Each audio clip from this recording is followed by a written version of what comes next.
Sayyidina Muhammadin wa ala alihi wa ajmain. Segala puji bagi Allah yang telah memuliakan manusia dengan iman. Segala puji bagi Allah yang telah memberikan kita nikmat sehat dan nikmat ke Islam. Segala puji bagi Allah yang telah memberikan kita pintu-pintu kebaikan. Salam dan salam tanpa kami sampaikan kepada junjungan kita, panutan kita, suri tauladan kita, yaitu Nabi Muhammad SAW. Semoga dengan menyampaikan Allahumma sholli ala Muhammad wa ala ali Muhammad, kita mendapatkan satu tiket syafaat di yaumil akhir kelak nantinya. Amin ya rabbal alamin. Baik, makasih di sini kesempatan yang luar biasa sekali teman-teman semua. Bisa bergabung lagi Aura Himpas ya, karena saya juga tergabung dulu di S2 juga internal Himpas juga loh, luar biasa. Bisa ibaratnya reunian juga bersama teman-teman semua di sini. Kemudian ada juga senior saya yang telah bergabung, ada Mbak Mawadah, Bung Apri, kemudian teman-teman yang lain gitu ya. Semoga bisa mempererat silaturahim kita dan bisa membangun Himpas ke arah yang lebih baik lagi. Meminjam istilahnya Bang Apri tuh, Kak Suci. Yang penting nggak sudon, kalau slip aja boleh katanya. Sudon ya. Gak apa-apa. Kemudian terima kasih kepada panitia penyelenggara yang telah sukses menyelenggarakan acara ini hingga bisa terselenggara dengan baik. Mungkin teman-teman sebelumnya izinkan saya di sini bukan menjadi seorang pemateri ataupun tapi kita sama-sama belajar, kita sama-sama sharing gimana sih dunia perjurnalan gitu ya, artikel, tulis menulis, apalagi teman-teman di pasca sarjana itu menjadi salah satu hal yang mutlak gitu ya, nggak bisa ditoleransi lagi. Saya nggak mau nulis nih gitu ya, nggak bisa lulus dari pasca kan. Karena memang jadi satu tuntutan teman-teman gitu ya, mau nggak mau biasanya saya bisa lebih suka berbicara di depan banyak orang dibanding tulis menulis. Itu nggak bisa, itu bukan menjadi pilihan, jadi sebuah keharusan teman-teman gitu ya. Jadi kita mulai sama-sama gimana sih caranya gitu. Saya juga awalnya memang di dunia artikel itu ya dari S2 ini, dari di pasca, kemudian bersama dengan Prof. Uril gitu ya, dibina dengan beliau, membersamai, dan banyak belajar dari dosen-dosen kita juga. Nah, sebelumnya izinkan kami untuk share materi pada hari ini, semoga bisa menjadi membuka ya wawasan kita terkait tentang apa sih artikel itu gitu ya. Tadi sudah di request jangan pakai bahasa yang di artikel ya gitu ya dari Bung Moderator. Nah, memang teman-teman kita mereview artikel pada jurnal, apalagi jurnal-jurnal yang dituntut oleh pasca sarjana itu jurnal-jurnal yang sudah tinggi ya akreditasinya. Sinta 2 kah gitu ya. Kalau misalnya teman-teman yang S3 di sini pasti tuntutannya sudah Sinta 2 minimal ya kalau di UIN Malang. Kalau di kampus-kampus lain itu mungkin sudah ke Scopus gitu tuntutannya. Nah, kemudian yang di S2 kalau saya dengar tadi teman-teman menyampaikan bahwa dituntut untuk minimal Sinta 4. Nah, itu sudah mulai nih dari sekarang nulisnya gitu. Karena kalau kita menulis artikel atau mau publikasi itu nggak bisa simsalabim gitu ya. Oh, sehari ini submit artikel, besok harus terbit. Itu nggak bisa, teman-teman. Jadi dia butuh proses, minimal tuh 3 bulan sampai 6 bulan gitu. Jadi udah bisa diancang-ancang nih, saya semester berapa ya sekarang gitu. Kira-kira bisa menghabiskan waktu berapa lama untuk menulis artikel. Jadi bisa dicicil mulai dari sekarang. Tugas-tugas mungkin ya, tugas-tugas makalah teman-teman itu bisa sekali untuk dijadikan sebuah artikel ilmiah yang bisa dipublikasikan. Nah, kita mengawali dari review artikel pada jurnal. Nah, teman-teman ada istilah yang berbeda, penyebutan antara artikel dan jurnal. Jadi apa yang disebut artikel itu hanya satu naskah. Nah, jadi jangan salah sebut ya teman-teman. Kalau artikel itu satu naskah, kalau jurnal itu yang terdiri dari banyak naskah. Misalnya kayak ada di majalah gitu ya, kalau majalah kan ada beberapa penulis, ada beberapa judul, nah itu kalau di versi majalah. Tapi kalau di artikel itu namanya disebut dengan jurnal, jadi kumpulan beberapa artikel yang terbit di satu edisi kah gitu. Nah itu disebut dengan jurnal. Jadi kita bukan menulis sebuah jurnal, tapi kita menulis sebuah artikel yang akan diterbitkan dalam jurnal. Kira-kira itu gambaran awalnya ya teman-teman, membedakan antara artikel dan jurnal. Nah, berawal dari 2019, beberapa artikel teman-teman bisa akses, mungkin ini salah satu apa sih namanya, Google Scholar ID, teman-teman bisa cek. Kita akan bahas, tapi di sini artikel yang saat ini akan kita kupas itu adalah nggak ada di sini poinnya. Jadi di bawah-bawah mungkin ya. Nah, awalnya akan mengkaji yang poin ketiga ini. Cuma request dari narasumber katanya menarik yang artikel yang lain, Kak, katanya gitu. Oke, nggak apa-apa. Yang penting kita sama-sama lihat gimana sih artikel itu mulai dari awal hingga akhir, gambarannya seperti apa. Nah, bidang jurnalan gitu ya, teman-teman ada di dalamnya ada editor, ada reviewer gitu ya. Editor yang menyeleksi naskah, alhamdulillah menjadi salah satu editor di jurnal Sinta 2 Arabiat UIN Jakarta. Tahun ini diamanahi, kemudian beberapa reviewer di jurnal Indonesia, IMLA yang sudah Sinta 2, jurnal Arabi IMLA juga Sinta 2, ini Arabiat, dan juga ada jurnal Cakrawala Pendidikan di Tegal, akreditasi Sinta 3, ada di Lentera UIN Makassar, Sinta 2, dan jurnal Naski IAIM Muhammadiyah Sinjana. Di sini ada salah satu teman kita, senior kita yang telah bergabung, beliau sudah jadi dosen di sana, dan alumni Himpas juga, jadi ada Mbak Mawadah di sini. Nah, kemudian ada juga diamanahi reviewer di jurnal Al-Intishar IAIN Langsa di Aceh. Nah, teman-teman, hari ini kita kan semuanya nge-review artikel gitu ya. Nah, tergantung teman-teman yang jadi tujuan itu artikel berskala apa, apakah Sinta, apakah Scopus. Nah, itu ditentukan dari awal. Nah, kegiatan mereview artikel itu nggak jadi hal yang asing ya bagi teman-teman di Pasca, pasti pernah gitu ya, mungkin Bung Moderator pernah tugas dosen untuk tugas yang nge-review Scopus. Nah, itu jadi satu kegiatan mereview artikel itu gambarannya, kita meninjau teman-teman. Meninjau lagi artikel, kita ringkas lagi, kemudian dengan sistematika yang sudah ditentukan gitu. Kemudian tujuannya juga kita bisa melihat apa sih isi dari artikel itu, temuan apa dari hasil penelitiannya itu, sehingga itu bisa memberikan wawasan bagi kita, bisa memberikan satu tambahan keilmuan terhadap bidang-bidang yang memang kita geluti. Nah, spesialis tersebut yakni harus memeriksa setiap item. Nah, jadi kalau kita nge-review artikel, teman-teman harus kita cek gitu ya, item per item. Mulai dari judulnya, mulai dari nama penulis, hingga ibaratnya daftar pustaka di akhir. Sampai di akhir itu harus di-review gitu ya, item per item. Nggak bisa ada yang dilewati, saya nggak suka nih bagian kesimpulan, nggak usah deh di-review, itu tidak teman-teman. Jadi secara keseluruhan itu ibaratnya wajib untuk kita tinjau, untuk kita telaah, kita teliti lagi.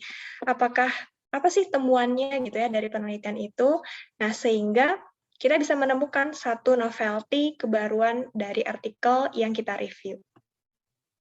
Nah, teman-teman mungkin di sini yang belum yang belum ada filenya bisa di-download secara online ya.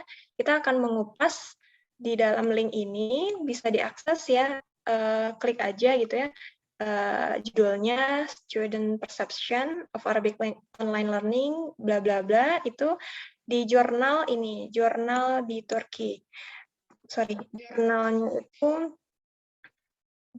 jadi baru terbit tahun 2020. Nah, berawal dari kegelisahan waktu itu saya di awal-awal semester 1, masa S3 di Malang, lagi kalut gitu ya, kok kuliah online gitu. Akhirnya gimana sih, saya punya satu ide, lihat persepsi mahasiswa terkait tentang pembelajaran online.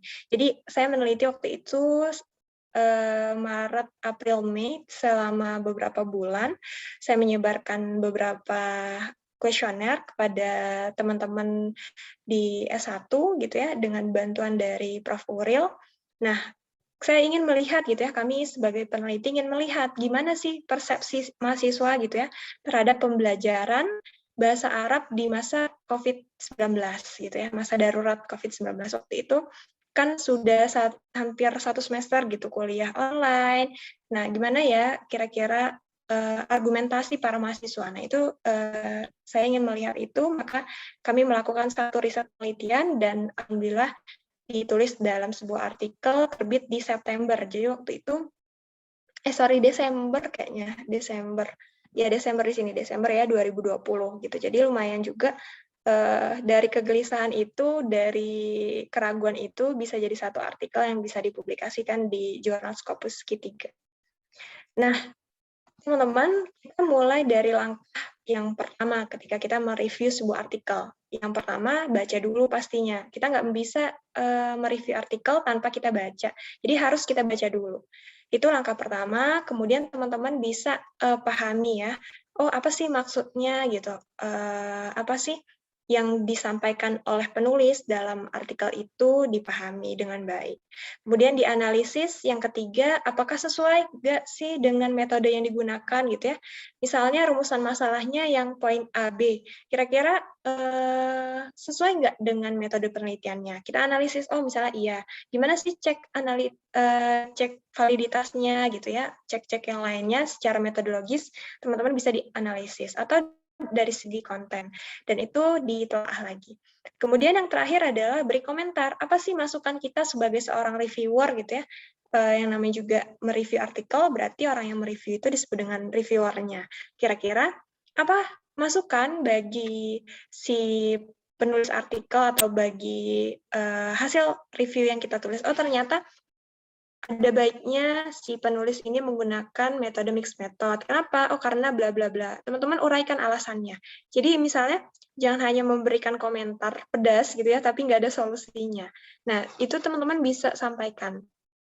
Oh, ternyata di bagian pendahuluan misalnya gitu, atau di bagian metode penelitian, atau di bagian kesimpulannya ada yang kurang. Nah, teman-teman bisa review itu dengan sangat teliti sekali. Karena kalau misalnya kita mereview itu, biasanya kita membaca bukan hanya satu kali saja, teman-teman. Jadi nggak sekilas, oh kita baca, tapi 2 kali, 3 kali, kira-kira apa ya yang di poin pendahuluan yang belum, atau di poin metode penelitiannya, kira-kira, oh ternyata teknik pengumpulan datanya belum lengkap nih, gitu. Maka teman-teman bisa uraikan, bisa tuliskan komentar itu dalam hasil review teman-teman. Nah, itu tahapan ketika kita mereview sebuah artikel. Mulai dari kita baca dulu, pahami, analisis, dan jangan lupa beri komentar.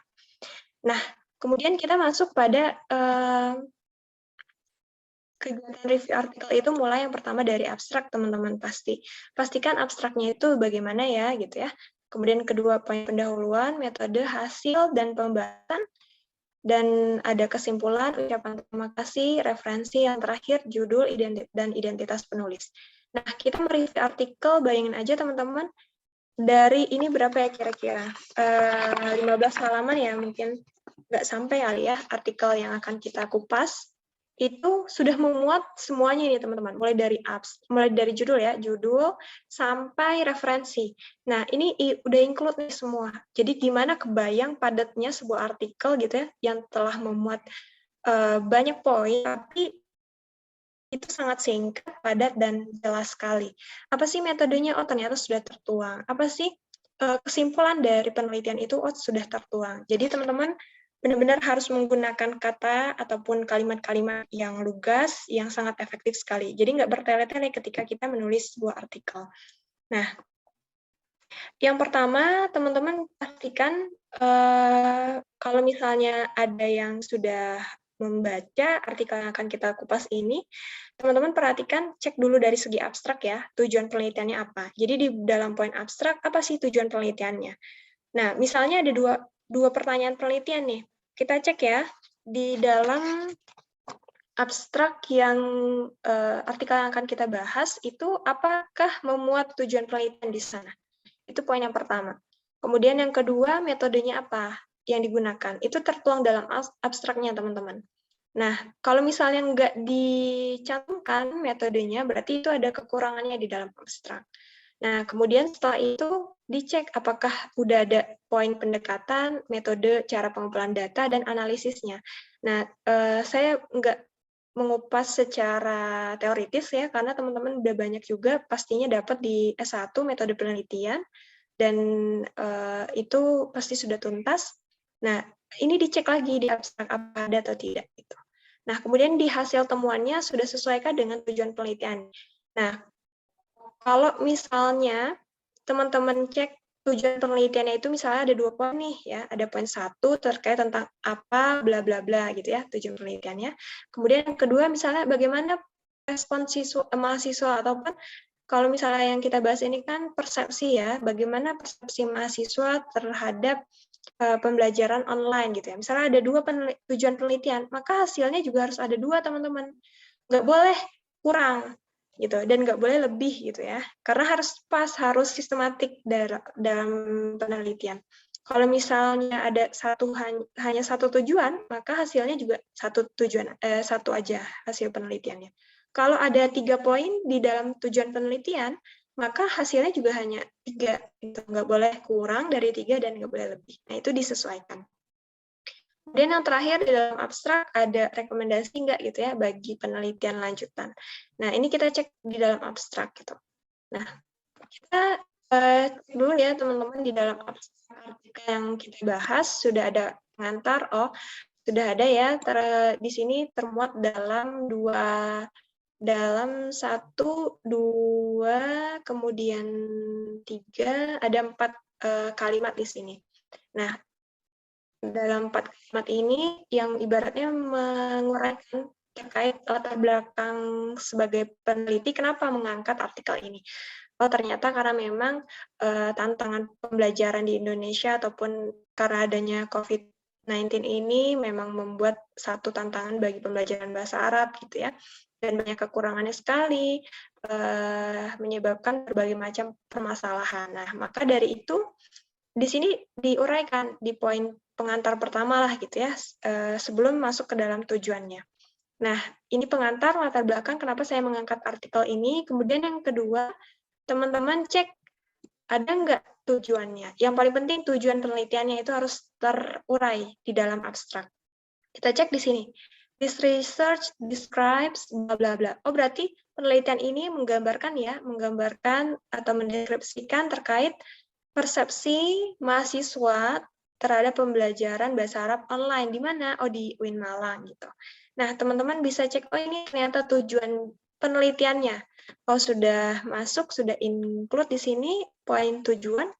Ada nggak tujuan lain? Oh, ternyata ada juga tujuan masalahnya. Nah, tapi dia berbentuk narasi ya, teman-teman. Rumusan masalahnya tidak berbentuk pertanyaan, tapi dia dinarasikan.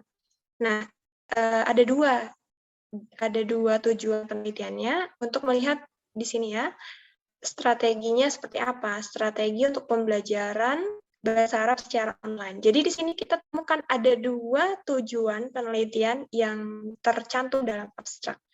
Yang pertama ada gimana persepsi mahasiswanya terkait pembelajaran online, dan yang kedua ada terkait tentang strateginya itu apa yang digunakan ketika pembelajaran online di masa pandemi COVID-19 gitu. Jadi ada 2 pertanyaan penelitiannya. Tapi tetap dia tidak berbentuk pertanyaan ya teman-teman, dia berbentuk narasi seperti ini, dinarasikan. Nah, udah cukup sampai di sini ya, tujuannya sudah ada 2, tertuang jelas. Maka kita cek lagi, metodenya ada nggak? Oh, ternyata ada metodenya. Dia secara sistematis ya, teman-teman. Nggak mungkin metodenya dulu diuraikan di bagian awal, itu nggak. Tapi mulai dari berikan latar belakang secara umum aja, kemudian tujuan penelitiannya apa, dan yang ketiga, uraikan. Metodenya apa? Oh, ternyata di sini menggunakan metode kualitatif, pendekatannya kualitatif gitu ya. Cara pengumpulan datanya gimana? Oh, dia menggunakan observasi nih, menggunakan interview dan dokumentasi. Dari sini kita tahu, oh ternyata si peneliti menggunakan teknik ini dalam mengumpulkan data. Nah, kemudian gimana cara ngambil sampelnya? Oh, diuraikan juga, misalnya dari semester 2 sampai semester 6 dengan berbagai macam kompetensi gitu ya. Jadi kita mengambil secara acak mahasiswanya untuk melihat persepsi mahasiswanya terhadap pembelajaran bahasa Arab online tahun 2020 lalu. Setelah itu kita cek cara analisis datanya, jangan lupa diuraikan. Oh, ternyata di sini sudah diuraikan ya, analisis datanya dia menggunakan teknik triangulasi data. Maka udah cukup teman-teman dari sisi metode, kan udah lengkap ya. Mulai dari pendekatan ada, dari teknik pengumpulan datanya ada, sampai analisisnya. Jadi betapa padatnya gitu ya, di abstrak udah mau semua gitu. Nah, ini setelah metode, ini kan bagian dari metode, teman-teman, kemudian masuk ke result atau bagian hasil penelitiannya apa. Oh, ternyata hasil penelitian menunjukkan bahwa persepsi mahasiswa dalam pembelajaran bahasa Arab secara online itu kurang efektif. Nah, gitu. Kurang efektif. Kenapa sih beberapa faktor itu tidak mendukung misalnya pembelajaran online?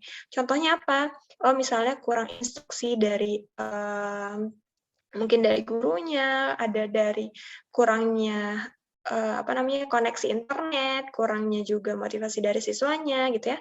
Terus diskusinya misalnya kurang, nah gitu. Nah, itu jadi salah satu temuan, oh ternyata persepsi mahasiswa seperti ini. Nah, itu udah menjawab teman-teman kan tadi tujuan dari pertanyaan penelitian yang pertama, poin pertama. Nah, kemudian untuk menjawab pertanyaan yang kedua, itu diuraikan juga. Karena tadi mencari strategi ya, strateginya itu yang digunakan apa aja, maka ada yang menggunakan diskusi, ada yang menggunakan ceramah, kemudian ada teknik bernyanyi karena ini dalam pembelajaran bahasa, ada juga yang presentasi, ada yang berbasis studi literatur dan menulis. Nah, jadi ini beberapa strateginya. Kita sudah temukan teman-teman dari tujuan penelitiannya itu ada 2, maka jawaban penelitiannya juga harus ada 2 gitu. Teman-teman jangan lupa uraikan di dalam poin abstrak. Nah, setelah itu baru teman-teman memberikan rekomendasi. Kira-kira apa sih rekomendasi bagi riset selanjutnya? Oh, ternyata harus meningkatkan kemampuan dalam kompetensi mengajar, misalnya dosen-dosen harus lebih banyak menggunakan media-media secara online gitu ya. Nah, ini kan waktu itu zamannya masih awal-awal COVID ya, jadi masih menjajaki gimana sih belajar online, kira-kira gitu. Nah, ini teman-teman dalam abstrak itu sudah memuat semuanya gitu ya, mulai dari latar belakang sampai rekomendasi hasil penelitian, metode gitu ya, sudah dimuat di sini. Nah, sebenarnya kita ketika membaca sebuah artikel dari abstrak aja kita udah tahu teman-teman apa isi dari artikelnya gitu. Nah, karena dia sudah ibaratnya cover pertama ya di dalam sebuah tulisan kita sudah tahu gitu ya, oh ternyata ini loh hasilnya, oh ternyata ini yang akan dikemukakan oleh si peneliti. Kira-kira gitu. Ketika kita mereview abstraknya gitu. Ini poin yang pertama. Kalau sudah cukup ya, sudah ada kata pengantarnya, sudah ada pengantarnya, tujuan, metode, hasil dan temuan dan rekomendasi. Kita beralih ke bagian poin pendahuluan. Jangan lupa ada beberapa poin di dalam pendahuluan itu, pastikan harus ada kajian faktualnya, menyajikan masalah, kesenjangan teori dan fakta, itu juga diuraikan. Kenapa sih kita mengambil sebuah sebuah judul itu gitu ya, itu harus ada di dalam pendahuluan. Kemudian yang terakhir, yang paling saya tekankan di sini teman-teman jangan lupa mengakhiri dengan satu atau sejumlah pertanyaan penelitian dan pernyataan tujuan penelitiannya apa. Nah, kita ya di dalam artikel, sorry di sini nggak ditampilkan, terkait tujuannya itu ada di halaman kedua ya di dalam sebuah artikel yang kita uraikan. Nah, di sini tujuannya tadi seperti tadi ada 2. Yang pertama, persepsi mahasiswanya bagaimana. Yang kedua, strategi belajarnya di masa pandemi. Itu tertuang di dalam halaman 1484 di dalam artikelnya ya. Jangan lupa dicantumkan tujuan masalahnya apa. Nah, ini yang paling ditekankan teman-teman ketika kita dalam poin pendahuluan. Kita beralih ke metode, dan di metode juga seperti tadi, pendekatannya gimana, metode dan cara pengumpulan data, serta teknik analisis data. Nah, 4 poin ini harus ada di dalam sebuah metode, dan kita cek ya di dalam artikelnya, metode penelitian di dalam artikel yang kita ulas. Di sini ada research method ya. Nah, dia menggunakan apa? Oh, menggunakan pendekatan deskriptif kualitatif ya. Terus melalui apa? Melalui studi kasus. Jadi dia metodenya studi kasus, pendekatannya kualitatif. Gitu. Nah, kemudian kenapa sih alasan si peneliti itu menggunakan kualitatif? Teman-teman bisa uraikan gitu. Atau selanjutnya bisa cek cara pengumpulan data, apakah dia menggunakan angket atau dia menggunakan tes gitu ya, atau menggunakan wawancara, menggunakan dokumentasi, itu harus diuraikan.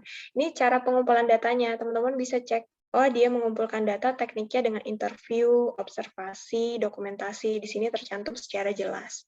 Nah, kemudian siapa aja yang di interview, diuraikan, oh ternyata dia mereview mahasiswa, menginterview ya, mewawancarai mahasiswa semester mulai dari semester 6 dan sampai semester 2 dengan kategori kompetensi yang berbeda gitu ya, mulai dari high skill sampai yang low ability gitu.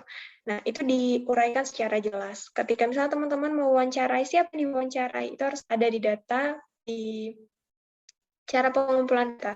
Oh, misalnya saya mewawancarai kepala sekolah, saya mewawancarai misalnya guru gitu ya kalau di dalam pendidikan, atau saya mewawancarai kepala kebijakan kalau misalnya di ekonomi. Nah, tergantung dengan bidang teman-teman semua. Uraikan pengumpulan datanya seperti apa. Nah, di sini sebelumnya, ini karena template artikelnya seperti ini, maka desainnya seperti ini ya, disesuaikan dengan template artikelnya. Ada partisipannya siapa? Oh, mahasiswa yang semester 2 sampai semester 6 nih, gitu ya, yang belajar di jurusan PBA, gitu. Ternyata partisipannya itu. Nah, itu teman-teman gambarannya di dalam poin research method. Pendekatannya sudah jelas di sini kualitatif, ya, kita review kualitatif, kemudian menggunakan apa? Case study atau studi kasus. Nah, partisipannya siapa? Diuraikan mahasiswa semester 2 sampai semester 6 ya di jurusan PBA UIN Malang. Dan cara pengumpulan datanya juga jelas. Ada interview, observasi, dan dokumentasi. Nah, kemudian cara analisis datanya gimana? Oh, ternyata dia ada beberapa tahapan. Mulai tahapan pertama, kedua, ketiga, dan keempat. Nah, ini disesuaikan ya, teman-teman, dengan teknik analisis yang digunakan dalam bidang keilmuan teman-teman semua. Nah, ini tahapan menganalisis datanya mulai dari pengumpulan data, mengklasifikasikan data, menyajikan data, sampai pengambilan kesimpulan. Nah, ini diambil juga datanya bulan Mei sampai bulan Juni. Jadi sekitar 2 bulan mengumpulkan data itu. Nah, ini teman-teman gambaran dalam poin metode penelitian. Jadi sebenarnya mudah sekali ya kita melihat ya, memetakan si penulis itu menggunakan metode penelitiannya apa.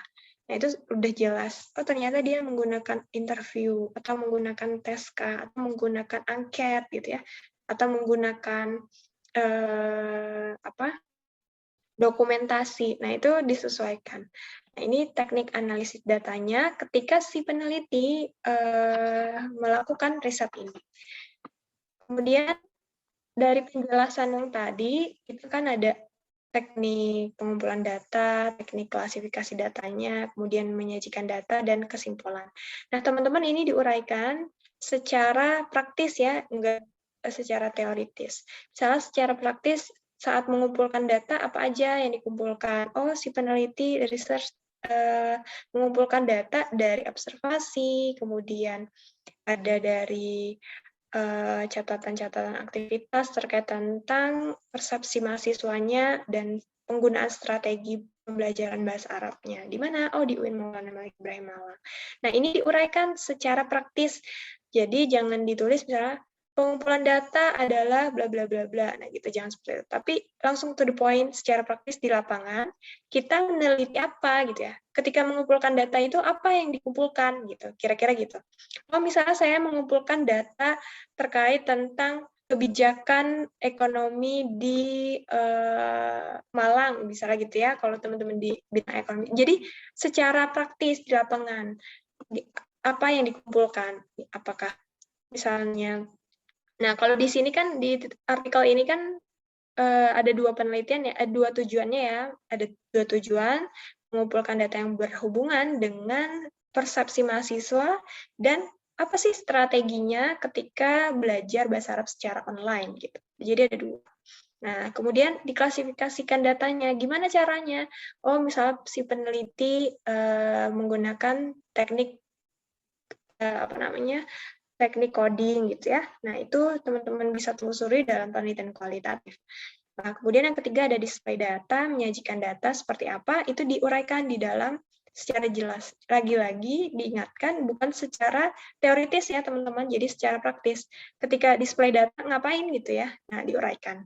Oh, adanya proses identifikasi datanya. Identifikasi gimana sih?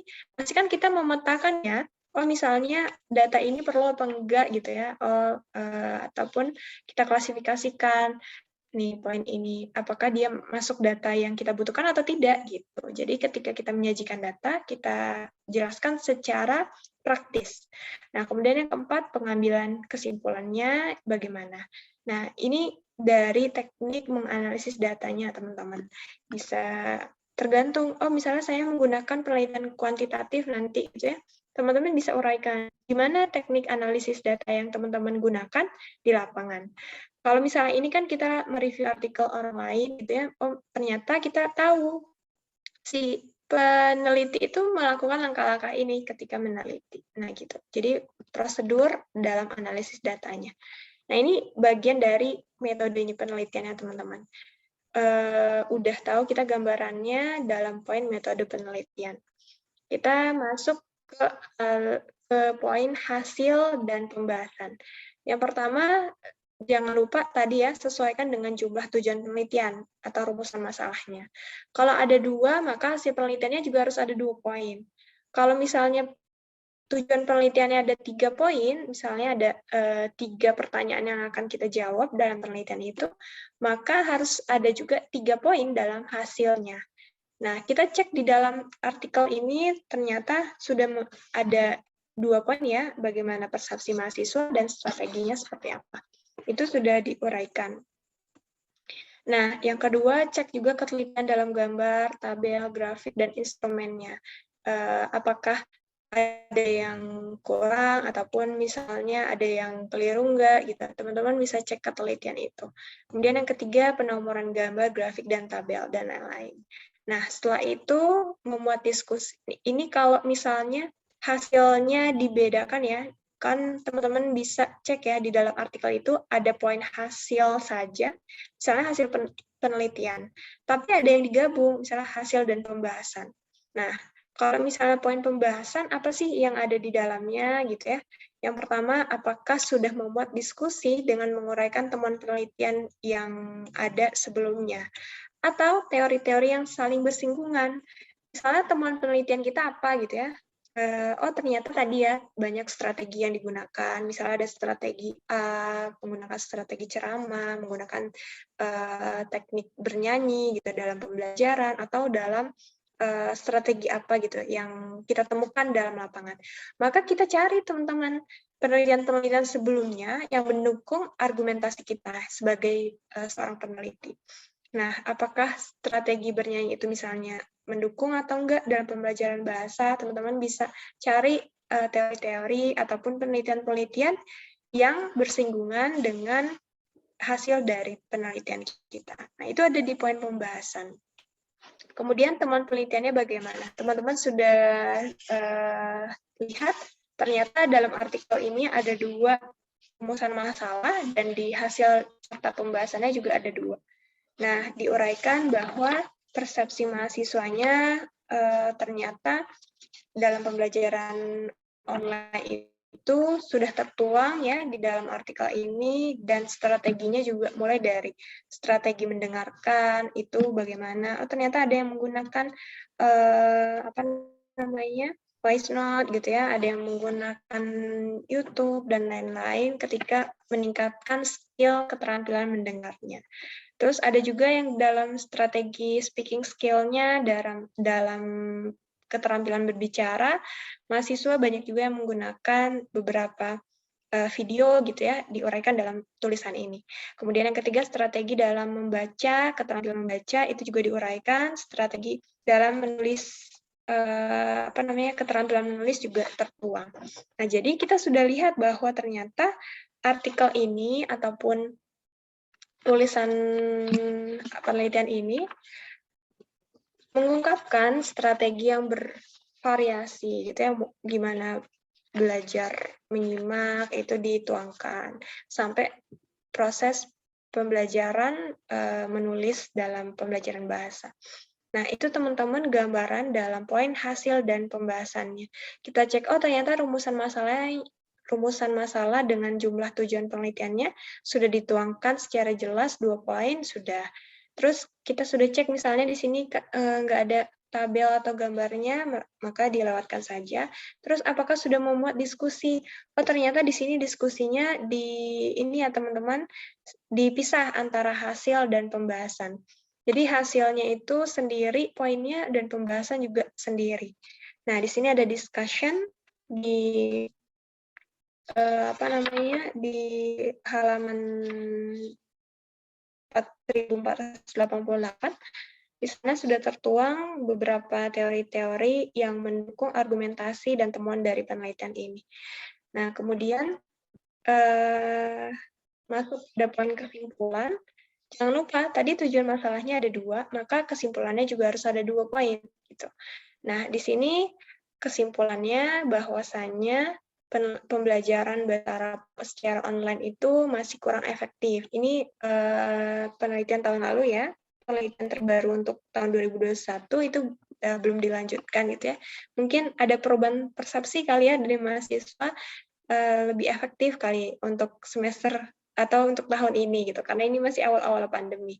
Nah, kemudian kenapa kok kurang efektif? Ternyata kita lihat dalam data yang dikumpulkan sangat minim sekali, misalnya waktu, kemudian network jaringannya juga terbatas ya, network limitation, kemudian kurangnya motivasi internal mahasiswa gitu ya, kemudian pokoknya faktor-faktor persepsinya itu dituangkan, itu untuk menjawab pertanyaan pertama. Dan kemudian pertanyaan kedua, strateginya ya. Di sini strategi yang digunakan apa?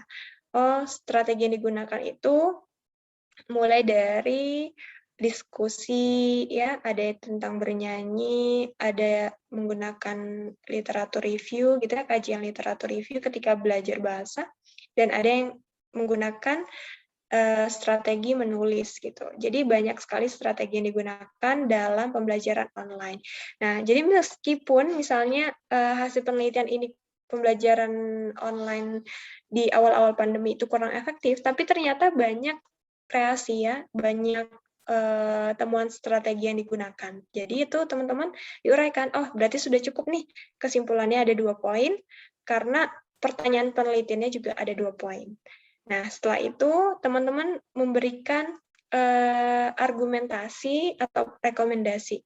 Nah, maka kompetensi pedagogik dan kompetensi profesional pengajar itu bisa lebih ditingkatkan, misalnya untuk meningkatkan atmosfer interaktif mahasiswa. Kira-kira gitu gambarannya di poin kesimpulan. Oh, berarti sudah kita cek, sudah memuat jawaban penelitian. Nah, karena ada pertanyaan penelitian ada 2 tadi ya, maka kesimpulannya juga harus ada 2 poin. Oh, berarti sudah cukup. Nah, kemudian ini ada rekomendasinya, rekomendasi penelitiannya. Nah, kan tadi kita udah dapat ya, ternyata misalnya jawaban dari risetnya itu kurang efektif nih menurut mahasiswa gitu ya. Nah, maka kita beri rekomendasinya gitu ya. Nah, maka rekomendasinya apa? Nah, untuk menjawab permasalahan dalam pembelajaran online, maka diperlukan berbagai macam metode, kemudian media. Nah, itu berarti kita berikan rekomendasi, kita berikan saran lah gitu ya di akhir dari tulisan artikel kita. Untuk apa teman-teman fungsinya? Untuk ketika ada orang lain ataupun ada peneliti selanjutnya yang akan meneliti terkait tentang tema yang sama, itu bisa lihat dari rekomendasinya. Oh, dilihat misalnya si peneliti A ini merekomendasikan untuk meningkatkan media pembelajaran. Oh, maka saya sebagai pembaca artikel ini akan meneliti terkait tentang media gitu. Nah, itu di sana fungsi rekomendasi. Nah, sehingga berbagai macam masalah tadi ya, persepsi mahasiswa itu bisa diselesaikan gitu ya, bisa diselesaikan, bisa menyelesaikan masalah yang dihadapi mahasiswa ketika dalam pembelajaran online. Nah, ini dituangkan dalam poin rekomendasi. Kemudian karena jurnal ini itu memuat template ada limitation of study-nya, maka teman-teman uraikan kekurangan dari penelitian ini. Oh, ternyata di sini si peneliti itu menguraikan bahwa sangat terbatas ya penelitiannya hanya di bagian persepsi mahasiswa saja. Maka ini kekurangan penelitiannya gitu. Jadi apapun yang telah kita buat teman-teman gitu nggak ada yang sempurna pasti. Jadi ada kekurangannya. Jadi kekurangan risetnya apa? Oh, hanya terbatas terkait tentang persepsi mahasiswa misalnya. Nah, itu diuraikan apa kekurangan penelitian kita. Dan yang terakhir, jangan lupa kalau ada poin acknowledgement atau ucapan terima kasih, teman-teman bisa cek, oh si peneliti ini memberikan rasa ucapan terima kasih kepada siapa? Kepada UIN Maulana Malik Ibrahim Malang yang telah mensupport para dosennya gitu ya, para pengajar untuk meningkatkan kompetensi program publikasi dan lain-lain. Nah, maksudnya ini para teman-teman atau sahabat-sahabat kita yang telah mendukung ataupun menyempurnakan artikel ini. Kira-kira itu gambarannya ketika kita mereview artikel teman-teman mulai dari awal hingga poin akhir. Nah, jangan lupa judul dan afiliasi penulis. Nyambung nggak sih ya judulnya dengan isi artikel kita? Ternyata judulnya Students' Perception of Arabic Online Learning During COVID-19 Emergency. Oh, ternyata memang cocok ya, karena tujuan masalahnya itu terkait tentang apa persepsi mahasiswa. Kemudian yang kedua, karena ada strateginya. Nah, kita judulnya ini, kemudian afiliasinya dari mana? Oh, dari UIN Maulana Malik Ibrahim Malang. Nah, mungkin itu teman-teman gambaran ketika kita mereview artikel, dan jangan lupa ini presentasinya ya, kira-kira pendahuluan itu memuat 15% dari keseluruhan artikel, terus metode hanya 10% bagiannya, yang banyak itu memang poin hasil dan pembahasan gitu ya. Kemudian ucapan terima kasih, referensi, judul, abstrak, ini 30% lah gitu ya dari jumlah lembaran artikel. Jangan sampai kita menulis gitu ya, menulis artikel, hasil dan pembahasannya hanya 2 lembar gitu. Tapi pendahulunya sampai 5 lembar. Nah, itu dihindari karena memang presentase gambarannya kira-kira seperti ini. Nah, jadi yang membedakan memang hasil dan pembahasan itu. Apa sih hasil dan pembahasan atau temuan penelitian kita yang membedakan dengan penelitian sebelumnya, dengan riset-riset yang sudah ada. Nah, itu teman-teman kira-kira persentasenya ya, gambaran secara umum ketika kita menulis artikel ataupun mereview artikel, ternyata misalnya artikel yang kita review itu hasil penelitiannya itu hanya sedikit gitu ya, enggak menguraikan secara utuh, misalnya hanya 2 halaman, itu pun misalnya terbatas sekali. Itu teman-teman bisa berikan komentar. Oh, ternyata hasil penelitiannya belum maksimal gitu ya. Kenapa? Ternyata masih ada poin A yang belum diuraikan, poin B gitu. Teman-teman bisa komentari itu. Nah, kemudian mungkin sebagai penutup, teman-teman, kita yakini ternyata kesuksesan itu memang hanya layak disematkan pada orang-orang yang memperjuangkannya dengan cara yang istimewa. Sekian dari saya, kurang lebihnya mohon maaf, semoga bisa membuka wawasan kita secara bersama dalam mereview sebuah artikel ilmiah. Saya kembalikan kepada moderator. Terima kasih atas kesempatan yang luar biasa. Assalamualaikum warahmatullahi wabarakatuh. Baik, Kak. Terima kasih Kak Suci sudah memaparkan materi ini dengan sangat gamblang ya, dan dengan bahasa yang mudah kita cerna juga. tidak hanya mereview tapi juga dengan teori-teori yang mana ini ibaratkan mengajari renang juga menyediakan pelampungnya Kak Suci. Wah, ini Supaya nggak rasa-rasanya tenggelam ya, supaya nggak hanyut samudra jurnal. rasa-rasanya panitia harus malu ini. Ini Kak Suci, jadi keinginan kami terwujud pada malam hari ini. Mengapa kami desain kegiatan ini? Karena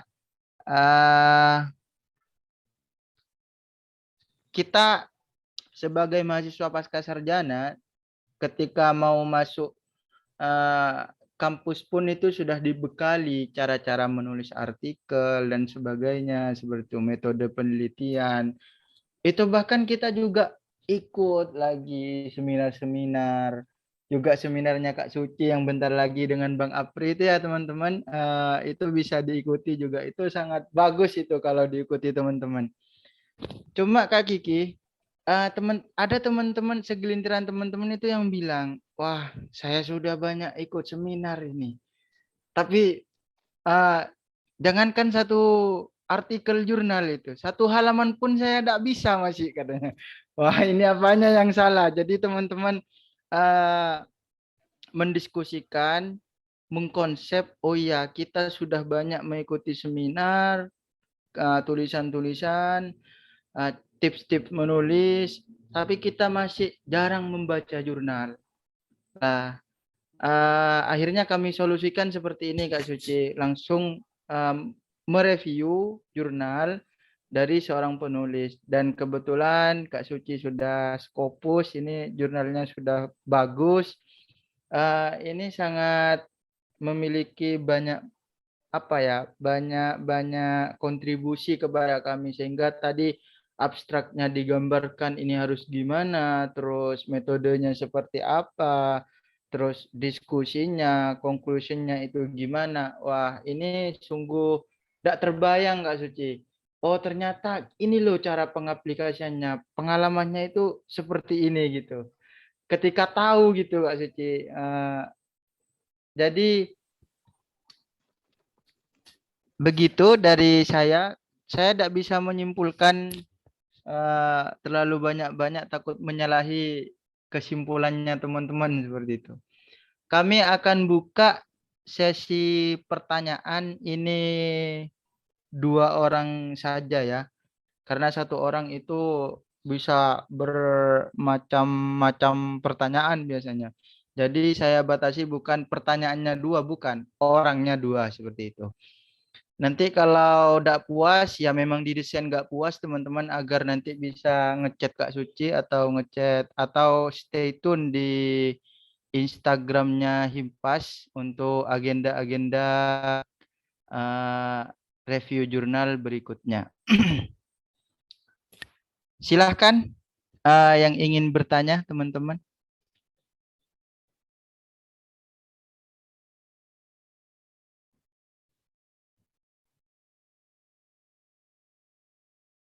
Baik, dipersilakan yang ingin bertanya.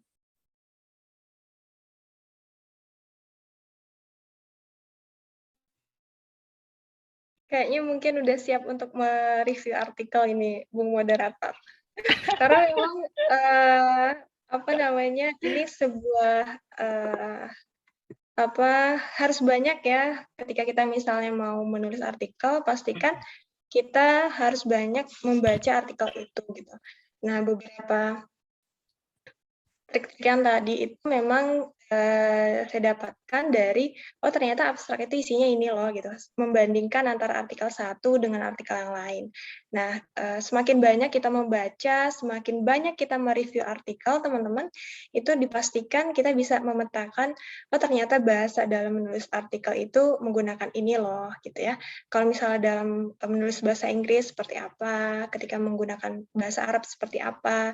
Nah, itu teman-teman latih misalnya dalam seminggu gitu ya, atau seminggu targetnya misalnya 2 jurnal di-review gitu ya, 2 artikel yang di-review. Nah, kita tahu ternyata topik ini yang lagi berkembang, topik ini yang lagi booming. Nah, sehingga kita bisa banyak dapat sumber-sumber referensi untuk kita tuliskan nantinya. Karena misalnya nggak cukup kita punya ide saja, tapi kita nggak membaca dari referensi-referensi yang lain. Nah, karena menulis artikel itu juga butuh referensi atau riset-riset terdahulu, penelitian terdahulu untuk menguatkan argumentasi kita yang akan kita tuliskan. Kira-kira gitu sebagai mengawali sesi diskusi. Ini Kak Suci, berhubung ada teman-teman yang angkat tangan ini, suaranya agak. Oh itu Kak Dini, silakan Kak Dini. Baik, terima kasih Mas Nawafil untuk kesempatannya. Salam kenal Kak Suci dari junior ini. Belum tentu, mungkin aja senior saya. Dari mana Mbak Dini asalnya? Dari Trenggalek Kak Suci. Emil. Pak Emil Elisianto Darjak. Dari Trenggalek Kak Suci. Jadi luar biasa. Oke, terima kasih untuk materinya yang luar biasa. Ini ketika saya mendengarkan materi Kak Suci ini, saya juga sambil ini ingat-ingat, wah kira-kira ini selama saya nge-review jurnal kayaknya ada yang hilang apa enggak ya? Intinya apa poin-poin yang harus saya perhatikan. Tapi ternyata saya temu sih, terutama terkait rekomendasi. Soalnya biasanya kadang artikel-artikel itu banyak sekali yang miss untuk memberikan rekomendasi ke peneliti selanjutnya. Itu sih yang paling banyak ya saya temukan kalau misalkan saya lagi baca-baca jurnal itu. Terus Kak Suci, saya ada pertanyaan ini ya dari untuk Kak Suci, ini terkait dengan acknowledgement Kak. Itu kan tadi kan Kak Suci menyatakan kalau misalkan nih acknowledgement tuh kalau misalkan kita berafiliasi dengan suatu lembaga gitu ya, misalnya ucapan terima kasih bla bla bla kepada lembaga yang telah mendukung kita. Kalau misalnya nih Kak ya, kita melakukan studinya itu studi literatur gitu. Terus kita tuh adalah mahasiswa, bukan mahasiswa nih. Kalau misalkan kita udah lulus gitu kan ya, kita belum ada lembaga yang menaungi kita dan lain sebagainya. Terus kajian yang kita lakukan itu kajian literatur gitu. Terus kayak ungkapan itu gitu. Misalkan dalam suatu template jurnal, satu template artikel tuh ada harus dicantumkan itu, tapi nggak harus ya. Tapi kalau sebaiknya itu harus diisi apa kayak. Kemudian ini saya juga sempat menemukan kayak misalkan dalam menganalisis data itu kayak ngambil perspektif gitu. Sebenarnya kayak gitu boleh nggak sih Kak Suci? Kayak misalkan menggunakan misalkan analisis konten atau analisis Mas yang Huberman itu tapi menggunakan perspektif apa gitu. Sebaiknya ketika menggunakan perspektif itu maksudnya yang paling tepat tuh gimana? Boleh nggak sih Kak gitu? Misalkan menggunakan analisis interaktif gitu ya, interaktif gitu Kak. Terus kayak menggunakan perspektif apa gitu. Sebenarnya hal itu boleh atau enggak, karena kayak saya pernah baca gitu di sebuah artikel. Jadi mungkin itu mungkin bukan lebih ke review tapi lebih gimana cara nulisnya. Mohon maaf. Terima kasih Kak Suci. Ya, terima kasih Kak Dini. Saya yakin Kak Suci lebih paham pertanyaannya daripada saya karena kalau saya nulis takut salah persepsi nanti gitu. Bagaimana perspektifnya nanti. Cuma Kak Suci, saya di sini ingin bertanya juga ini. Tidak apa-apa ya moderator ya. Mohon maaf, minta izin ke teman-teman. Di sini Kak Suci, di halaman mana ini tadi? Di halaman 100 ribuan. Oh, ini ribuan ya.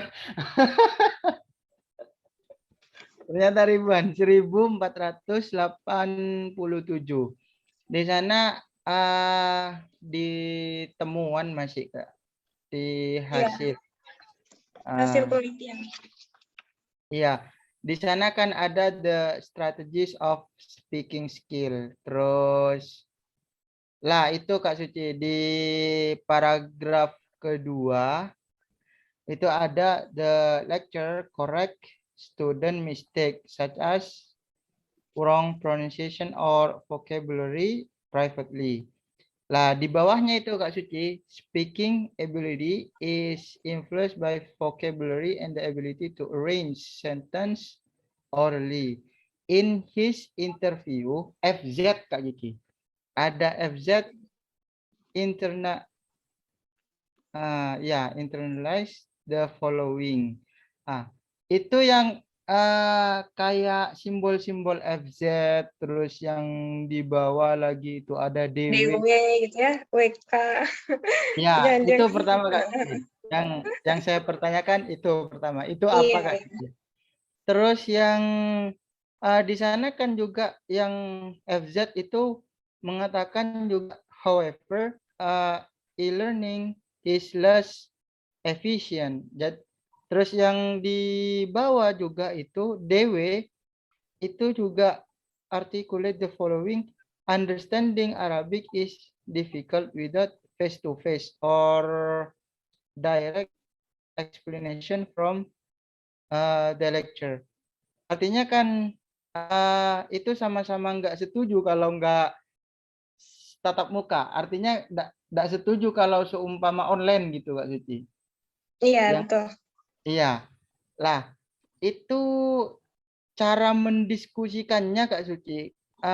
Mendiskusikan data hasil temuan kita didiskusikan di bagian discussion and conclusion yang di bawah itu seperti apa Kak Suci? Bagaimana gitu Kak Suci? Saya nyari di sini ketemu di bawah Kak Suci. Di mana tadi itu deh? The lack of clear instruction affects student interest, student speaking ability. Lah di bagian 1488 akhir sampai 1489 awal. Cuma saya nggak ngerti masih itu Kak Suci. Cara mendiskusikannya itu gimana? Apa kita harus menyanggah? Apa kita harus mengamini dari yang interview atau kita mengkorelasikan dengan teori-teori yang ternyata ada teori juga yang bahwa pakai online itu tidak efektif seperti itu. Itu Kak Suci, kebingungan saya. Terima kasih Kak Suci. Baik, luar biasa respon dari teman-teman semua hari ini. Pertanyaan sekaligus banyak ya gitu ya, nggak hanya satu, tapi semoga bisa membuka cakrawala kita secara bersama. Pertanyaan pertama tadi misalnya yang acknowledgement ya dari Mbak Dini tadi, ucapan rasa terima kasih. Jadi ketika misalnya ada poin acknowledgement, ada ucapan terima kasih di artikel ataupun di template, maka teman-teman memang sangat mudah sekali ketika kita ingin menuliskan atau riset kita itu penelitiannya lapangan ya. Kalau misalnya teman-teman pernah gitu ya mendapatkan grant riset penelitian internasional, atau misalnya teman-teman yang dari LPDP ataupun dari berbagai macam beasiswa, itu kan biasanya ada dana hibah ya. Nah, itu bisa diuraikan, misalnya kami mengucapkan rasa terima kasih untuk support dana gitu ya, dituliskan misalnya dengan nomor berapa, nomor grant-nya. Oh, nomor grant bla bla bla bla. Dari mana? Oh, misalnya dari Kementerian Agama Republik Indonesia. Atau dari mana? Dari Kementerian Pendidikan dan Kebudayaan. Nah, itu teman-teman ucapkan terima kasih di sana. Nah, itu juga ngucapinnya juga jangan banyak-banyak gitu. Maksudnya hanya sedikit saja, paling hanya 1 atau 2 kalimat itu sudah cukup. Kalau misalnya kita nggak didanai ataupun nggak dapat hibah, itu teman-teman bisa mengucapkan rasa terima kasih kepada siapa? Kepada para informan, teman-teman. misalnya kami sebagai peneliti mengucapkan terima kasih kepada informan yang telah memberikan data untuk keberlangsungan penelitian ini. Itu boleh. Atau terserah teman-teman kepada pembimbing Kak gitu ya, yang telah memberikan ide dan support untuk menulis tulisan ini. Nah, itu boleh. Tapi pertanyaannya ketika misalnya penelitian berbasis daftar kepustakaan, kita ngucapin terima kasih atau enggak gitu ya. Nah, teman-teman boleh menguraikan, misalnya kami mengucapkan terima kasih untuk, misalnya saya akan membahas terkait tentang apa sih topik yang lagi booming gitu ya, misalnya ada 50 artikel yang ada di tahun 2021 terkait tentang COVID-19. Maka teman-teman boleh uraikan di sana, terima kasih kepada para penulis sebelumnya yang telah menguraikan bla bla bla, sehingga bisa memunculkan ide bagi saya untuk menguraikan penelitian kepustakaan ini. Itu boleh. Nah, kalau misalnya nggak ditulis, sebenarnya itu juga nggak apa-apa kalau penelitian kepustakaan gitu, karena memang dia terbatas kan, datanya juga ibaratnya abstrak gitu, nggak terlihat. Kalau misalnya penelitian lapangan itu bisa boleh acknowledgement itu diisi untuk pemberi hibah dana, untuk kepada pembimbing kita, mentor kita, itu boleh. Nah, itu poin acknowledgement. Nah, kemudian ketika kita menganalisis data, misalnya kita menggunakan gitu ya, ada perspektif siapa kita gunakan. Ada perspektif misalnya ada Miles and Haberman gitu ya. Nah, teman-teman boleh uraikan itu. Tapi ingat, balik lagi yang saya garis bawahi, itu bukan secara teoritis, teman-teman. Jadi itu secara praktis, kita boleh uraikan. Misalnya kami menggunakan desain penelitian si A, si Miles and Haberman itu. Apa sih poinnya? Oh, ada 4 poin. Teori dia gitu ya, teori dari si Miles and Haberman itu. Nah, kemudian teman-teman bisa sampaikan dari teori itu, tapi secara praktis di lapangannya. Ada 4 step tadi, 4 langkah, maka langkah pertama ketika mengumpulkan data, apa sih yang teman-teman lakukan di sana? Ketika mendisplay data, apa yang teman-teman lakukan? Nah, kayak gitu. Jadi dia secara praktis, bukan secara teoritis, balik lagi. Boleh kita malah ibaratnya diwajibkan gitu ya, karena kita akan menggunakan teori orang lain. Mengembangkan metode penelitian kita. Nah, itu teman-teman uraikan di dalam poin metode penelitian, itu nggak apa-apa. Yang penting secara praktisnya juga diuraikan. Jangan misalnya, menurut Miles and Haberman, observasi adalah kegiatan yang bla bla bla bla, tapi nggak secara praktis. Siapa yang diobservasi di situ nggak ada. Siapa yang diwawancarai nggak ada tertuang. Nah, itu nggak boleh, teman-teman. Itu secara praktis diuraikan. Itu menjawab pertanyaan dari Mbak Dini tadi. Kemudian luar biasa ini moderator sudah membaca ya, review artikel sebelumnya, sehingga pertanyaannya detail sekali sampai poin ada inisial-inisial tadi ya, ada misal FZ gitu ya, ada DW, ada WK gitu. Nah, itu adalah salah satu simbol, teman-teman, simbol ketika misalnya kita menginterview. Nah, salah satu etika ketika kita menginterview atau mewawancarai orang lain, baiknya ya, kita nggak mengungkapkan, kita menuliskan atau mewawancarai siapa. Nah, contoh ya, ini kan hanya inisial. Misalnya DW, itu adalah seorang informan yang saya tanyai gitu. Nah, saya harus menghargai privasi dia sebagai seorang informan, maka saya cantumkan di sini DW, tapi saya tahu siapa DW itu. Nah, kira-kira gitu.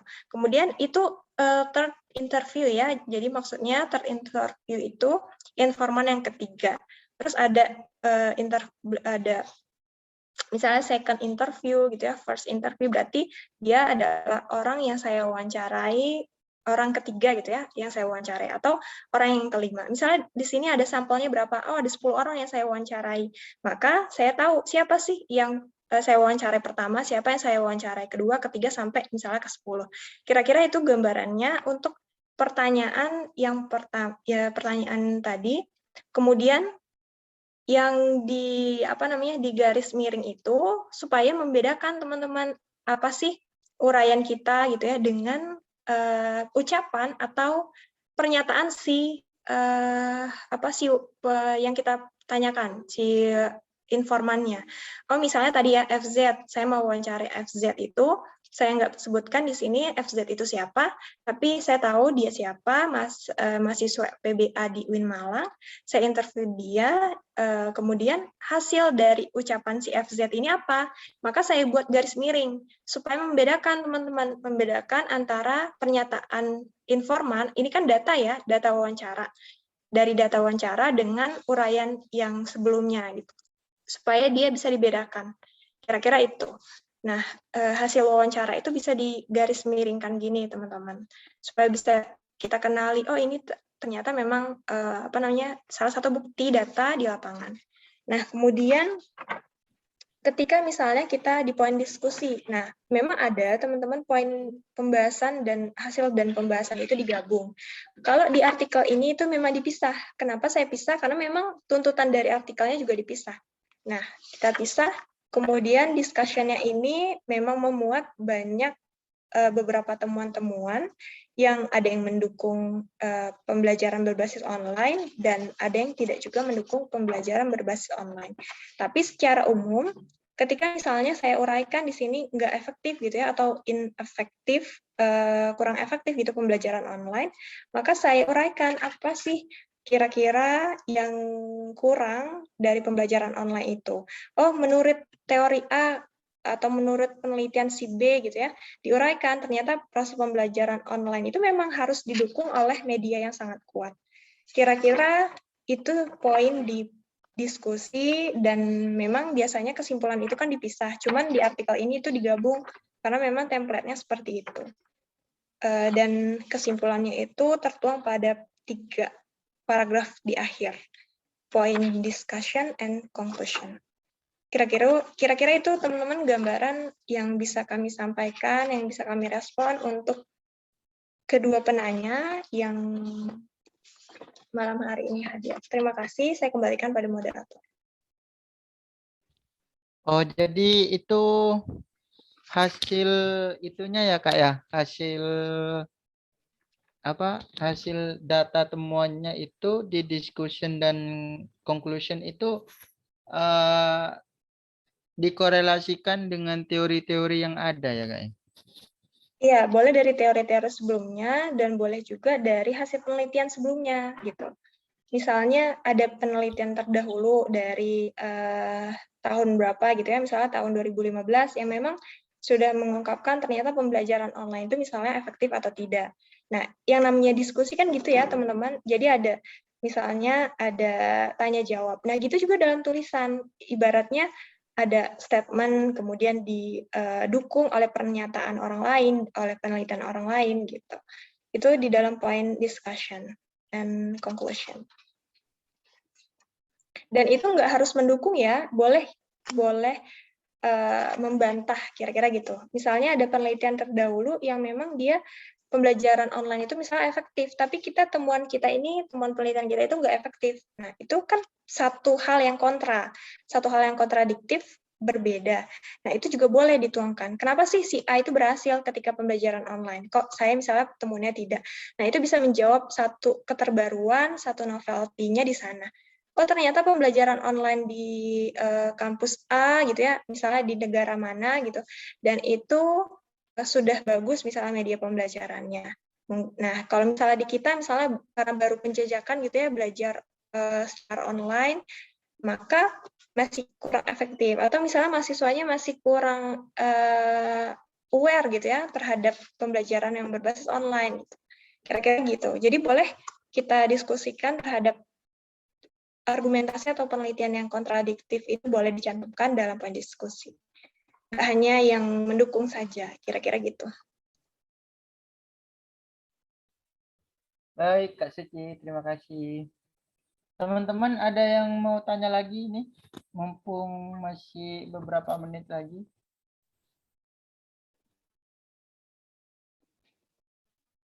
Bisa mengalir langsung biar tidak terlalu formal. Karena Kak Suci juga welcome banget ini. Sepertinya yang di chat ada Mas Novel. Oh, di chat ada ya?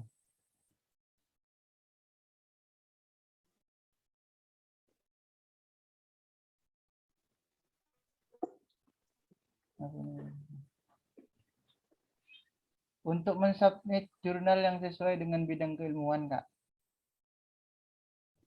Oh iya, baik, terima kasih untuk Mbak Mawadah, beliau senior saya juga di Himpas. Untuk tips ketika submit artikel yang sesuai dengan bidang keilmuan. Kalau misalnya kita, yang penting sih skopnya. Kalau misalnya skop jurnalnya itu dalam bidang pendidikan, maka kita submit juga di dalam jurnal yang pendidikan. Kalau misalnya itu juga berlaku ya, misalnya kita jurusan bahasa Arab gitu ya, jurusan pendidikan bahasa Arab, terus kita submit di artikel-artikel yang memang background-nya bidang pendidikan, itu masih boleh. Misalnya nggak pendidikan bahasa Arab jurnalnya, tapi bidang pendidikan itu boleh. Kalau misalnya yang penting masih satu core ya, kita lihat di dalam tampilan jurnalnya, yang pertama, di sana menerima nggak artikel yang misalnya berbasis pendidikan bahasa, gitu. Kalau misalnya mereka menerima, maka nggak apa-apa kita submit di sana. Nah, itu yang penting. Kalau lihat yang penting skopnya. Skopnya apa? Oh, misalnya di sana menerima artikel terkait tentang strategi pembelajaran, menerima terkait tentang apa gitu ya, media atau evaluasi. Kalau misalnya mereka nggak menerima terkait tentang pembelajaran bahasa, misalnya secara linguistik, maka nggak bisa kita masukkan di sana. Meskipun artikel kita itu misalnya masih satu bidang mayor, misalnya sama-sama bidang bahasa, tapi mereka misalnya nggak nerima gitu dalam bidang pendidikan, tapi hanya bidang linguistik aja. Maka teman-teman nggak usah masukin ke sana gitu. Jadi lihat skopnya aja untuk disesuaikan dengan artikelnya. Jurnal itu menerima skop ataupun temanya apa gitu. Sesuai nggak dengan tulisan kita gitu. Kira-kira itu yang bisa kami respon. Untuk pertanyaan dari Mbak Mawadah, kami kembalikan pada moderator. Terima kasih Kak Suci. Itu lagi Kak Suci, kalau seumpama nge-submit jurnal Kak Suci, itu hal wawancara terus kayak dan semuanya gitu, apa juga disubmit Kak Suci? Enggak, kita yang penting hanya artikelnya aja, artikel secara utuh, kemudian teman-teman bisa lampirkan hasil penelitian. Paling itu sih, supaya bisa membackup artikel kita. Kalau misalnya data seperti, kalau di artikel ini kan dicantumkan ya, ada di halaman terakhir terkait tentang pertanyaan penelitian, itu karena memang diminta sama reviewernya. Waktu itu reviewer itu memang minta melampirkan paket atau daftar pertanyaan apa yang digunakan oleh peneliti, maka saya lampirkan itu.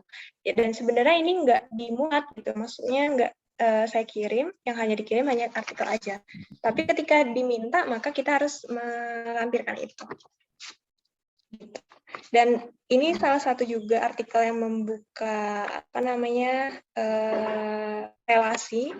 Jadi ada seorang teman dari Algeria, waktu itu beliau membaca artikel ini, kemudian kepo gitu dengan pertanyaan penelitian. Kemudian beliau menghubungi via email dan alhamdulillah jadi satu relasi. Oh ternyata ada juga teman ataupun kolega di luar sana sebelumnya kita belum kenal dan bisa jadi bahan diskusi peneliti antar negara gitu kira-kira. Terima kasih, saya kembalikan pada moderator. Baik Kak Suci. Jadi intinya teman-teman dari tadi itu kalau teman-teman sudah kepepet dengan Cinta 4, jadi jangan sampai persiapannya hanya 1 bulan 2 bulan atau besok mau publish itu gak bisa ya teman-teman. Jadi inilah pentingnya ikut dari sedini mungkin, sedini bukan Kak Dini ya, sedini mungkin kita bisa bincang-bincang terkait jurnal terhadap senior-senior kita yang banyak sudah jadi reviewer dan editor seperti itu. Apa iya Kak Suci, tanya lagi Kak Suci, apa iya footnote atau endnote itu ini kan kalau baca-baca jurnal Scopus itu kan kadang footnote-nya itu lebih banyak daripada isinya itu Kak Suci. Nah, itu juga salah satu yang harus dihindari ya, gitu ya. Jangan kita misalnya hanya mengutip-mengutip saja, tapi tidak ada argumentasi kita sebagai seorang penulis di sana. Nah, kita boleh mengutip argumentasi orang lain, tapi kita harus punya argumentasi sendiri, apa menguatkan, atau membantah, atau membuat satu yang kontradiktif, dan lain-lain. Jadi, misalnya dalam artikel itu nggak hanya memuat banyak aja referensinya, tapi isi dari ruh penulisnya itu nggak ada. Jangan sampai seperti itu, teman-teman. Nah, jangan lupa pokoknya ya kita inilah ya, kita cantumkan argumentasi kita sebagai seorang penulis, apa sih pikiran kita, opini kita terhadap fakta-fakta yang sudah kita temukan di lapangan itu. Sehingga kalau misalnya ada referensi yang masuk, nah itu bisa mendukung argumentasi kita atau membuat satu kontradiktif, nah itu nggak masalah. Jangan hanya kita mengutip-mengutip saja, tapi tidak ada statement atau ruh penulis yang kita sajikan di dalam sebuah artikel. Itu. Baik. Silakan Kak Lila yang mau bertanya. Ya, baiklah, terima kasih. Alhamdulillah, terima kasih Kak Suci malam ini sudah bisa membersamai kami dengan ilmunya yang luar biasa. Jadi di sini mungkin sedikitlah bertanya mengenai teknis ini Kak. Jadi tadi ada sebelumnya pertanyaan dari Mas Nawafil mengenai penelitian kita yang kita temukan itu ternyata tidak efektif begitu. Nah, kemudian di sini pernyataan yang penemuan kita yang tidak efektif tadi kita dukung dengan penelitian dari jurnal-jurnal, artikel-artikel lain. Nah, kemudian di sini ketika kita menginginkan solusi yang baru misalnya Kak, apakah ini juga kita bisa memberi rekomendasi supaya penelitian kita itu tadi biar lebih efektif. Nah, misalnya gini Kak, kita ketemu di lapangannya nggak efektif gitu, tapi pengennya di jurnal kita itu nanti kita kasih solusi yang efektifnya, kasih tindak lanjut bagaimana supaya kegiatan yang kita teliti itu biar lebih efektif, biar lebih nyambung gitu Kak. Apakah ini juga harus kita cari penelitiannya dari artikel-artikel lain atau kita boleh memasukkannya itu berdasarkan perspektif kita berasal dari buku-buku bacaan yang kita review sebelumnya gitu Kak. Nah, selanjutnya pertanyaan kedua, kalau seandainya kita cari template di jurnal-jurnal, misalnya kita neliti di SD gitu. Kemudian yang nyambung ke penelitian kita itu template-nya disediakan oleh madrasah ibtidaiyah, jadi lebih kepada Islamnya dan berbeda ternyata yang kita teliti ini adalah sekolah umum, namun template yang tersedia ini adalah sekolah agama. Nah, apakah ini bisa nyambung Kak atau bahkan ada kemungkinan ditolak karena beda dari bentuk agamanya gitu. Terima kasih, saya kembali ke moderator. Silahkan Kak Suci untuk langsung ditanggapi. Baik, terima kasih atas pertanyaannya. Yang pertama, kalau misalnya kita menemukan ya, kita meneliti satu kegiatan, misalnya contohnya teman-teman meneliti terkait tentang pembelajaran kolaboratif ataupun cooperative learning gitu ya, di sekolah apa. Nah, kita udah melakukan riset, tapi ternyata hasilnya misalnya nggak efektif. Nah, teman-teman kita cantumkan sesuai apa yang kita dapatkan. Nah, jangan kita temukan di lapangan itu nggak efektif, tapi kita tulis efektif. Nah, itu nggak boleh, karena menyalahi aturan dalam etika penulisan karya tulis ilmiah gitu ya. Nah, di sana yang bisa kita sajikan, teman-teman, itulah yang membedakan antara penelitian kita dengan penelitian orang lain misalnya. Kenapa sih misalnya orang lain itu efektif, kenapa kita tidak gitu ya. Nah, teman-teman bisa menjawab itu, oh mungkin saja orang lain itu misalnya peneliti sebelumnya itu menggunakan pembelajaran yang collaborative learning atau cooperative learning atau menggunakan media apa gitu. Mungkin kelasnya itu hanya kecil gitu ya, misalnya hanya 25 orang. Sedangkan kita meneliti misalnya kelasnya kelas besar, satu kelas misalnya 50 orang. Nah, itu kan jelas satu perbedaan, satu bisa kita simpulkan satu perbedaan antara penelitian kita dengan penelitian sebelumnya. Maka kita uraikan di sana teman-teman, oh ternyata penelitian ini kurang efektif bagi, misalnya, bagi kelas yang punya punya anggota kelas yang besar gitu, lebih cocok ke kelas yang kecil misalnya untuk lembaga kursus gitu. Nah itu kan bisa jadi satu temuan ya, ketika misalnya ada orang lain yang ingin meneliti itu, oh memang ini cocoknya untuk kelas yang kecil dibanding dengan kelas yang besar gitu, karena kurang efektif waktunya gitu. Untuk menyusun siswa-siswa itu saling bekerja sama, itu butuh waktu yang banyak, gimana cara mengelola kelas yang besar ketika waktunya misalnya hanya 2 jam. Nah itu teman-teman keterbatasan itu bisa kita uraikan, dan bisa jadi satu temuan penelitian kita, yang membedakan dengan temuan penelitian orang lain sebelumnya. Jadi misalnya mentang-mentang datanya gitu ya, datanya itu nggak efektif, terus kita ganti dengan supaya efektif, pokoknya saya maunya efektif aja, itu nggak boleh teman-teman. Nah, kenapa teman-teman harus menjawab, kenapa kok di saya ini nggak efektif ya? Maka mungkin karena beberapa faktor, ada faktor pertama, faktor kedua, ketiga, itu bisa diuraikan dalam poin diskusi. Nah, itu jadi poin bisa dijadikan rekomendasi bagi riset selanjutnya.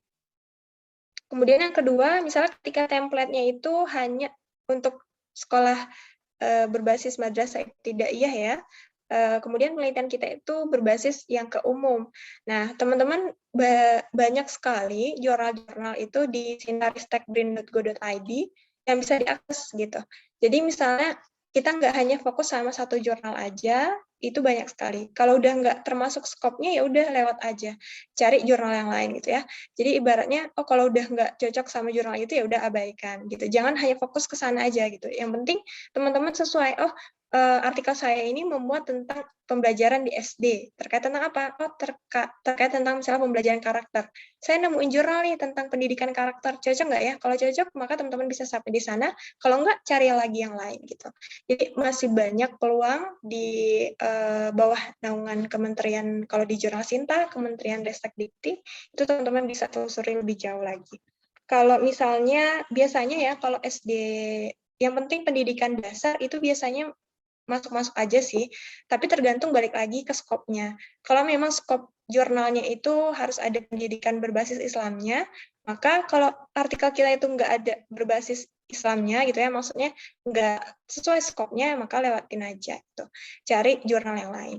Itu jawaban yang bisa kami respon untuk pertanyaan dari Mbak Khalilah Ramadhani. Saya kembalikan pada moderator. Terima kasih, Kak. Iya, sama-sama.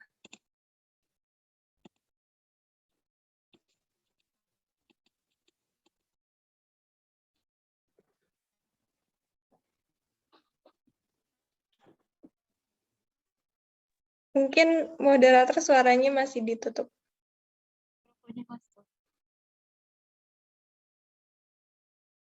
Sudah mengingatkan tadi, sempat ke ini.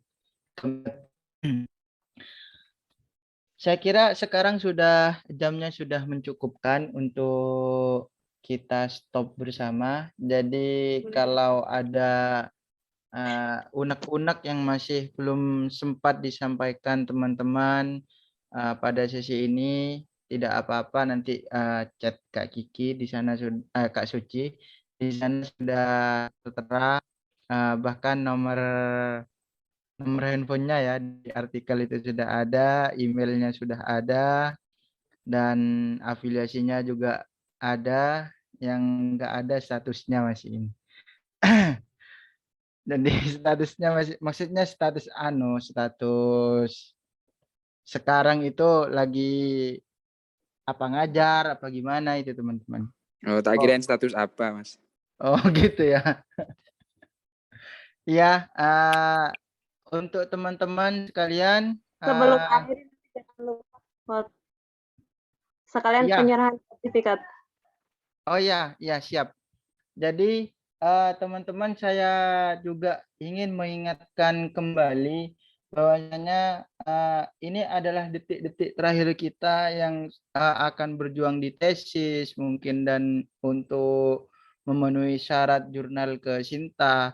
Disinilah tempatnya teman-teman untuk menggali banyak pengetahuan tentang penelitian, tentang ilmu-ilmu yang terbaru, terus tentang mencari state of the art-nya tulisan teman-teman nanti, sehingga memang benar-benar tulisan yang memiliki nyawa intelektual seperti itu, memiliki apa ya, nilai brand yang tinggi yang nanti bisa Scopus juga seperti Kak Suci. Insya Allah ini adalah rangkaian kegiatan rutinitas bagi kami di Himpas. Terkait jadwalnya mungkin bisa fleksibel, juga menyesuaikan dengan jadwalnya narasumber. Jadi teman-teman stay tune di Instagramnya Himpas. Jadi di Instagramnya Himpas itu aktif banget. Juga teman-teman tidak hanya mendapatkan informasi kegiatan di sana, juga mendapatkan informasi keilmuan dan sebagainya. Ada di Instagramnya Himpas yang insya Allah nanti juga akan dikembangkan di media YouTube.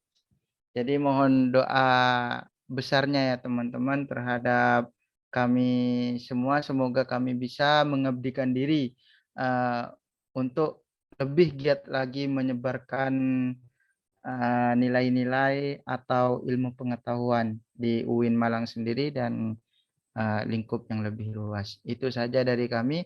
Saya kembalikan ke penanggung jawab Kak Lila untuk mungkin foto dan sebagainya, atau Kak Dini yang bertugas sebagai host sekarang, sebagai juga pemberian sertifikat nantinya kepada Kak Suci. Terima kasih juga kepada Kak Suci, penjelasannya itu ibarat wahyu bagi kita itu. Jadi kita mendapatkan ilham tersendiri itu terkait dengan jurnal. Silakan Kak Dini, kita tinggal 20 menit lagi nih. Kak Dini, untuk pemberian sertifikat dan foto bersama mungkin, atau Kak Kiki yang jadi host sekarang.